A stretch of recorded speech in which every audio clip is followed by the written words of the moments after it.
Well, hi, everybody. Welcome back to another edition of Southern Miss Sports Today with Coach Doc Sadler, presented by Bank Corp South. Well, last week, a good week for the Golden Eagles. They finally, after 30 days away from Reed Green Coliseum, got to come home and had a big Thursday night win over the Blue Raiders of Middle Tennessee, then an exciting Saturday afternoon victory over the Blazers of UAB. And Doc, feels good to get a couple of Conference USA wins under your belt after some tough losses on the road. The team, it looked like maybe got back on track with a couple of wins at home in Conference USA. Well, John, in all sports, being at home makes a big difference, and obviously us being at home was something that we needed to do. We'd been, like you said, 30 days since we had been here for our last game, and the thing that we had not done is shot the basketball very good, and we shot it, last week in both games against Middle Tennessee and against UAB. We made some threes, and more importantly, we made our free throws. So, we just got to carry it on, tonight when we play Charlotte, and hopefully, that will carry on in the road. We got some confidence last week, and we just needed to be a carryover to this week's two games on the road. When you got so many young guys on this team, but it's been neat to sort of watch them sort of mature as the season's gone along. That's 6 games away from home. Looked like some of them may have grown up a little bit. And now you see guys like a Ladavius Drain, like a Gabe Watson, some of those guys that are really starting to come into their own. Well, I'm getting more confidence in playing them, and so that helps also. I'm having a quick trigger, and hopefully tonight we won't have as quick a trigger as I had last week against UAB in Middle Tennessee. But I think that's the only way young guys learn, and that's something that the culture that you have to build that we haven't been able to do because of our scholarship limitations. You've had to allow kids to play through mistakes, and they continue to make those if playing time's not taken away from them. So I thought last week, Tim Rowe on Thursday had 6 rebounds. That's the most rebounds he's had all year. So that's something we're stressing to our inside guys. Go rebound the basketball. And tonight we're going to have to do the same thing because we rely on a lot on John Davis, who is one of the best guards in the league.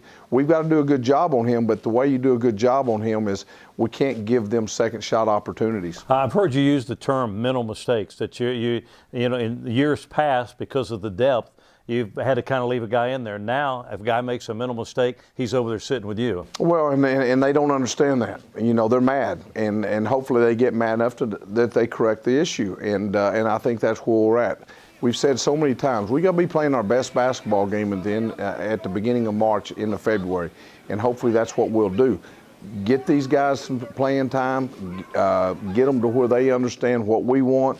Inside guys, if our inside guys become a big part of our team and to where we can go to them, have confidence to go to them, and then at the same time, they need to get us 10 defensive rebounds with all of them that's playing. Just get us 10 rebounds, and if we do that, then we got a chance. The 2 games last week, Middle Tennessee, you led from start to finish. They got within 5 late in the game, but you led from start to finish. The UAB ball game, boy, that was a dogfight, back and forth, particularly there in the second half, but big plays down the stretch helped you win that one. No question, and again, I think that was because we had a senior team, and we didn't panic. We got down Saturday, by 5 points with 6 minutes to go in the ball game.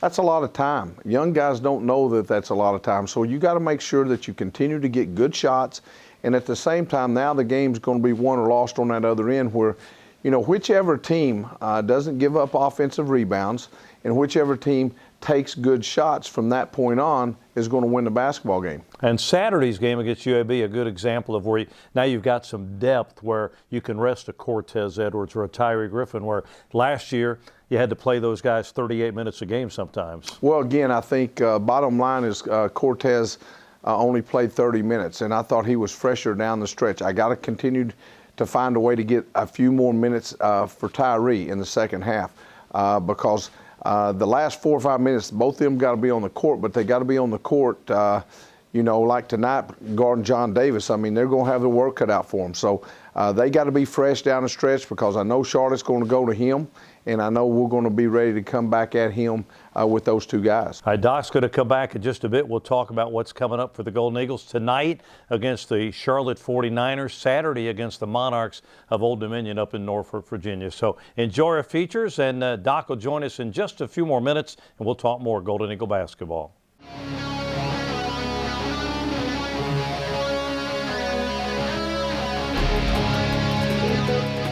How I play the game, I like try to pick like what I want to do and like at certain times. And so I like my speed like really helped me out because I'm like smaller than other guys. So I use my speed. If I think I can beat you, like I'm definitely gonna go past you. And if I have to shoot a shot, then I'll definitely do that too. What I really learned is that like you can't cheat the grind. Like if you're not putting in the work in the gym, like it's really gonna show. So that's what I learned, like just stay in the gym and stay ready. And I like pick my spots that I know I'm gonna get the shots in the game. And like I'll work on shots like coming out the screen and like passing it and then sliding to like a different spot. It's mostly like the shots that I know I'm gonna get in the game. Like that's the shots that I work on. I don't just come in the gym and like just go crazy.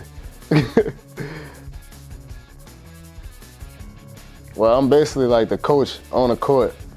Like we hear a lot of things that coach say, but like sometimes we don't. So if I'm not talking, like the team not gonna know what to do. Like the team go off of me. So however I start the game, that's how they gonna start it. What I like about this team, like we stick together. Like we do a lot of things off the court, like as a team. Like we play really good together. Like we got a lot of chemistry. So we just trying to get all that bond together and win games. Guys I'm out of my game after is like Chris Paul. Like that's like one of my favorite players. Like the guy P.I. Jackson that played at Baylor, and my brother. Like that's who I basically watched like growing up. Well, I'm like undecided. Like I keep switching my major, so I haven't really decided yet, and I know I ain't got long. So I'm trying to find something that I really be into, like after basketball. But it means a lot, like for the name on the front of the jersey and the name on the back. Like just come out and represent every single night. Like leave it all on the floor and just compete.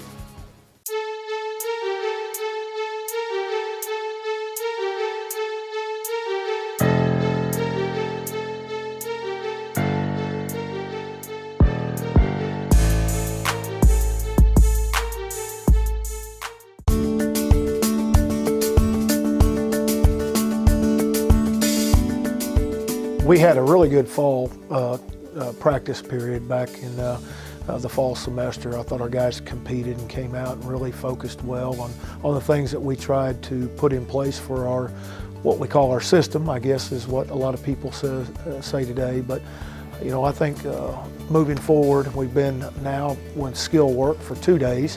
Our guys have really come out, and there's a lot of energy and a lot of excitement. And of course, they wish that February 15th would just be here today so we could get going. But it's really important that this time period really is a time to reflect back what we put in our system in the fall, try to review it, and just really kind of touch base on it and be ready as we move forward. You know, the last couple of years, we've really been blessed with guys that have been impact players in the prior year as we move forward to the new one. And I think it's no different this year. You know, we return a lot of key guys, and the fact that 5 of those being starting position players, a couple of starting pitchers on the weekend, but you know, those guys are the ones now that have to be the leaders. You know, they were cast players before. They were surrounded well, you know, around Nick Sandlin and Luke Reynolds, but they're gone, and now we need these guys to step up. The Matt Wallners and Guidrys and Slaters and Cole Donaldson, those kind of people to lead us this year. You know, on the pitching staff, of course, we return Stevie Powers and Walker Powell on the weekend, but we're still in search of that third starter and even fourth starter on the weekdays. From the time we ended that fall semester to the time we report back a couple days ago, there's 6 weeks that have lapsed there. Obviously, we want them to have their body recover from the fall workouts, but there comes a point right after Christmas where they have to start getting themselves back in shape, because we don't have time to do that right now.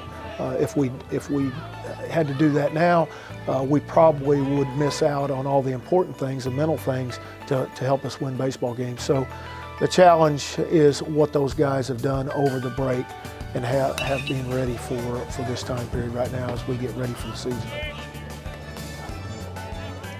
I think when you are trying to put together a schedule, you try to put the best one you can built on RPI. The problem with RPI is there's no crystal ball for us to really see how these teams are going to be and how they're going to finish.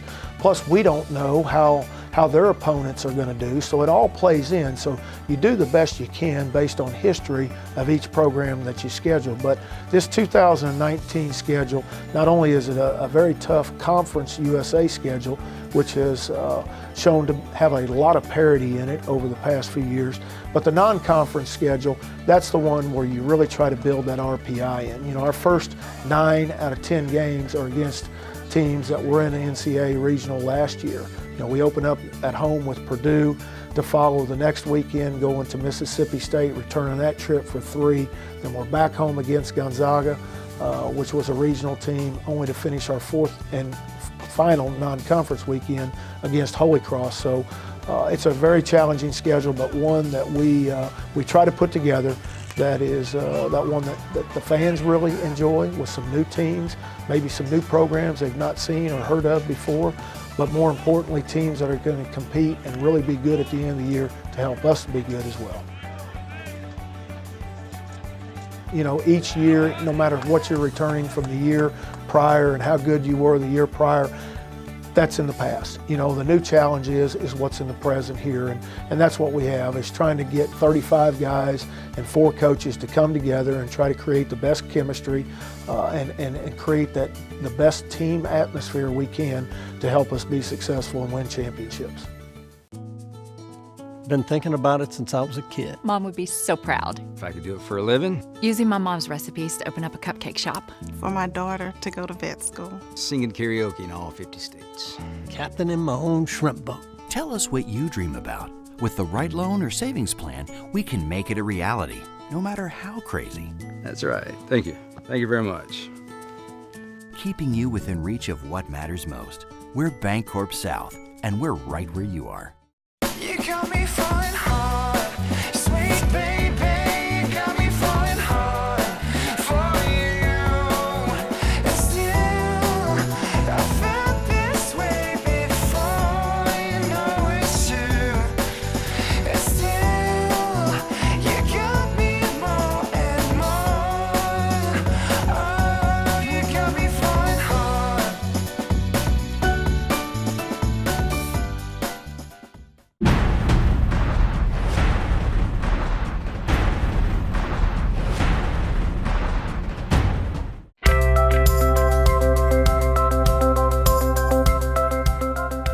I think the thing that gets me excited more than anything is helping young people achieve their goals. That's something that when I got in coaching 30 years ago, this being my 30th year, I did it for the love of the game, and I had coaches that influenced me in a positive way, and I wanted to help young people achieve their goals.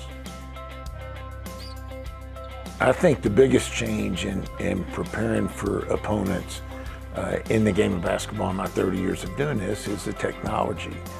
When you think about what is accessible to us now through the internet, as opposed to what we had way back when you would go scout games in person and you'd have that legal pad out and you'd write down and consume as much information as you could watching the game. And you might get lucky in some instances where you could trade tape and have VHS tape or something like that you could look over from time to time, but most of it was done in person.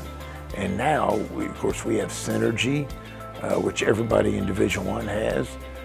We have other means that we can use to get tape. Just like games played on Thursday night, we have that tape by midnight after the game is over for our next opponent on Saturday night afternoon or Saturday night.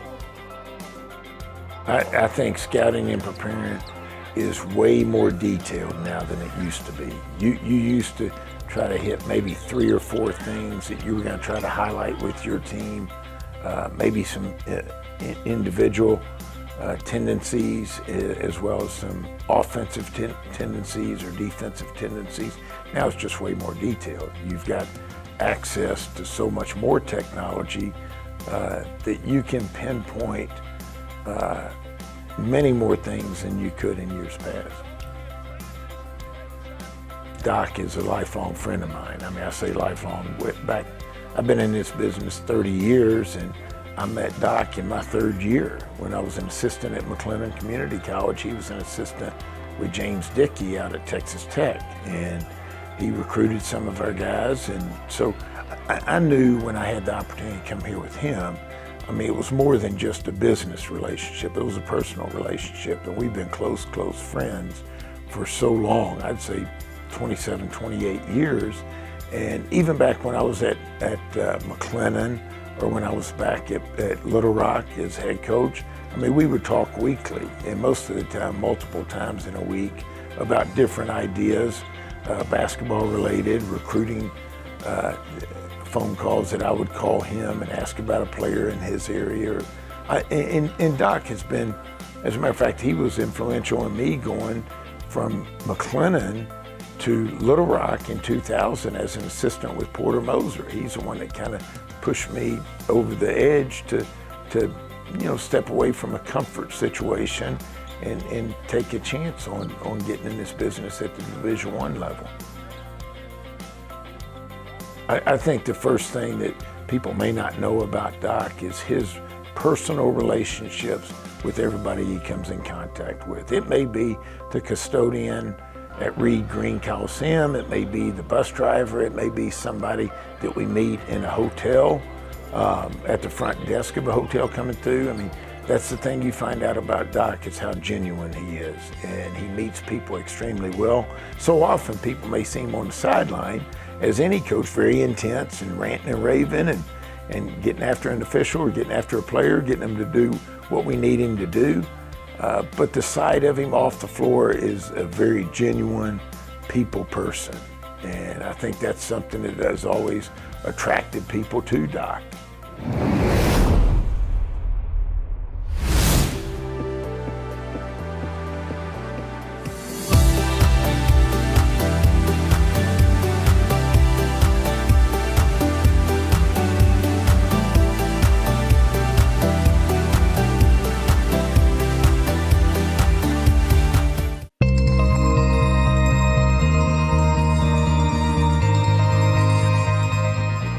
Well, you know, I've lived in this area all my life. Hattiesburg, actually Petal, right outside of Hattiesburg, is home to me. And I grew up loving the sport of softball, all sports. Thought when I was younger that I was going to be an Olympian. How about that? You know, we all have dreams, right? But I thought teaching was what I was supposed to do because I wanted to teach, and that's all I knew growing up, teaching and coach some softball. But anyway, was doing that. Started the fast pitch softball team at Petal High School back in the year of 2000. You know, back in 2000, Southern Miss had some pretty good softball teams too. So everyone was super excited about the game of fast pitch softball. So we added it there at Petal. Was there 4 years and able to start and help build that program. Then was able to get back to my alma mater. Got to go back to William Carey and coach there, and was there 10 years, John. And a lot of opportunities over those 10 years. Got some calls, had some opportunities to leave, but this is home. You know, the Hattiesburg area, the hub city, it's always been home. It always will be home, you know, unless the good Lord said, no, we're going somewhere else. But so far, thankfully, He hasn't asked me to do that. So when the opportunity, you know, showed itself to come here to Southern Miss, again, it's one of those things. I didn't think when I was at Petal, I didn't think I was ever going to leave Petal. I was perfectly happy. When I was at William Carey, I was perfectly happy, didn't think I was ever going to leave. And then you got to Southern Miss, and God said, okay, hey, I got this next step for you. You don't even have to move. You don't even have to move. So that's how I ended up here at Southern Miss. And of course, who doesn't want to be a part when softball is the game that I coach, and a softball team 99 and 2000 that went to the College World Series. I remember that excitement. I remember being at those games that didn't even have a field back then. Courtney Blades and Amy Berman and all of those athletes who just really put fast pitch softball in this area on the map. So what an honor to be able to come back and be a small part. Well, when you come to the games at Southern Miss Softball Stadium, the first thing you're going to notice is the fans. Southern Miss has the greatest fans that are out there. They're into the games. We've got a group of fans that are out on the deck. You're going to see our girls interacting with the fans, not to a point where they're not paying attention to the game, but they're going to turn around after the games. We go by the deck. We give everyone high fives. We do the Southern Miss chant to the fans who are still in the bleachers. You're going to see things. You're going to see excitement. There's some inside scoop. If you're not familiar, you need to know. When the girls have to stop at first, if it's just a single, if it's just a walk, they get over there and Coach Castro over there on first. Everyone has a handshake. There's 22 girls on the team. I don't know how Coach Castro remembers all of that, but when they get to first base, everybody's going through their handshake with him. Then they're going to turn around. They're going to get their sign, and we're ready to go. If they happen to get a double, which we had a lot more of this past fall, then they've got something they all do when they get to second base. If they get a triple, certainly there's something. We get a little more excited when they come see me over at third base. And then if there's a home run, you're going to see, the dugout clears. The dugout clears on sacrifice bunts. The dugout clears on sacrifice flies. You're just going to see a lot of excitement. You're going to see a group of girls who love to play the game, who appreciate the game, and who respect the game.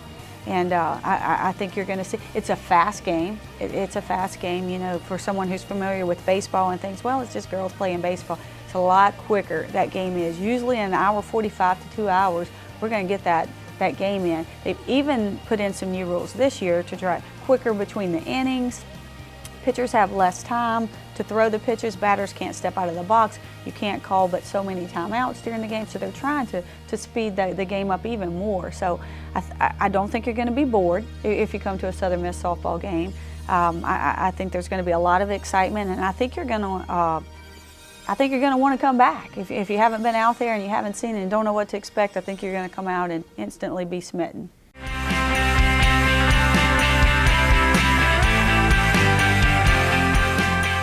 And we're back with Doc Sadler as the Golden Eagles are on the road as this show airs, and you're watching the show. Golden Eagles are in Charlotte, North Carolina at the beautiful Halton Arena getting ready to take on the Charlotte 49ers. And Doc, it's a Charlotte team that's got some new parts, but you mentioned earlier John Davis is an old part on that team, one of the best scorers in Conference USA, and it's a Charlotte team that picked up a road victory at FAU on Saturday. And it is, and it's a team that's got a new coach. Rob Sanchez, came from Virginia from being with Tony Bennett for a long time.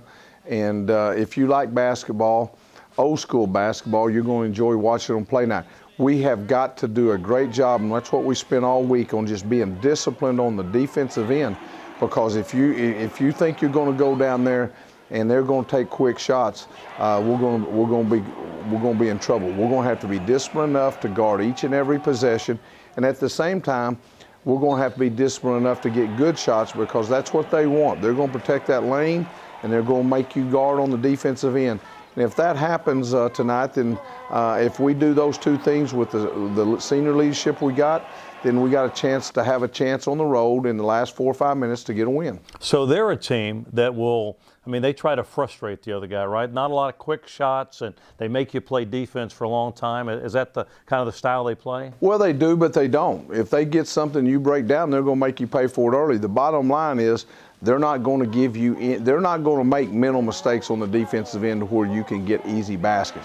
And on the other end, they're going to wait till you make a mistake, and then they're going to make you pay for it. They're going to open up that lane. They're going to get what we call pairs or floppy action, a guy up top, guy on the block, and they're just going to play off of it. And they're going to continue and continue and continue to run offense till somebody breaks down. Then on Saturday, the Golden Eagles in Norfolk, Virginia, to take on Jeff Jones's Old Dominion Ball Club, and that's a team that a lot of people think is probably the team that might win the regular season of Conference USA. Well, I think they're playing really good, and Jeff's team is going to be a lot like that team, as you well know. We're going to be in the ball game. We'll after the game tonight, we'll stay, and then tomorrow morning we'll get up and drive over to Norfolk, and then get into their gym and shoot some on Friday night. Go over scout report. They're not going to be that complicated. They're going to make you. They're going to make you defend, or you're going to give up something easy. And at the same time, you're going to have to be disciplined to handle the basketball, and try to get something in the last 10 seconds of the shot clock that's good. If you go over and get in a hurry, then that's going to be a recipe for disaster. And hopefully, tomorrow when we go over there and give them the scouting report, they'll do a good job with it. All right, well, congratulations on the 2 wins last weekend over Middle Tennessee and UAB, and best of luck this weekend. Hey, thank you, John. All right, Coach Doc Sadler and the Golden Eagles in just a little bit. Tip it off at the Halton Arena in Charlotte to take on the Charlotte 49ers. Then on Saturday, a trip to Norfolk, Virginia to take on the Old Dominion Monarchs. Don't forget Golden Eagle Hotline at Georgia Blue in Hattiesburg on Mondays. So come on by, visit with us. We'll talk a little Golden Eagle basketball. That'll do it this week. Have a great week, everybody. See you next time. Another inside look into Southern Miss basketball. Been thinking about it since I was a kid. Mom would be so proud. If I could do it for a living, Using my mom's recipes to open up a cupcake shop. For my daughter to go to vet school. singing karaoke in all 50 states. Captaining my own shrimp boat. Tell us what you dream about. With the right loan or savings plan, we can make it a reality, no matter how crazy. That's right. Thank you. Thank you very much. Keeping you within reach of what matters most. We're Bancorp South, and we're right where you are. You got me falling hard, sweet baby. You got me falling hard for you. And still, I felt this way before. You know it's true. And still, you got me more and more. Oh, you got me falling hard.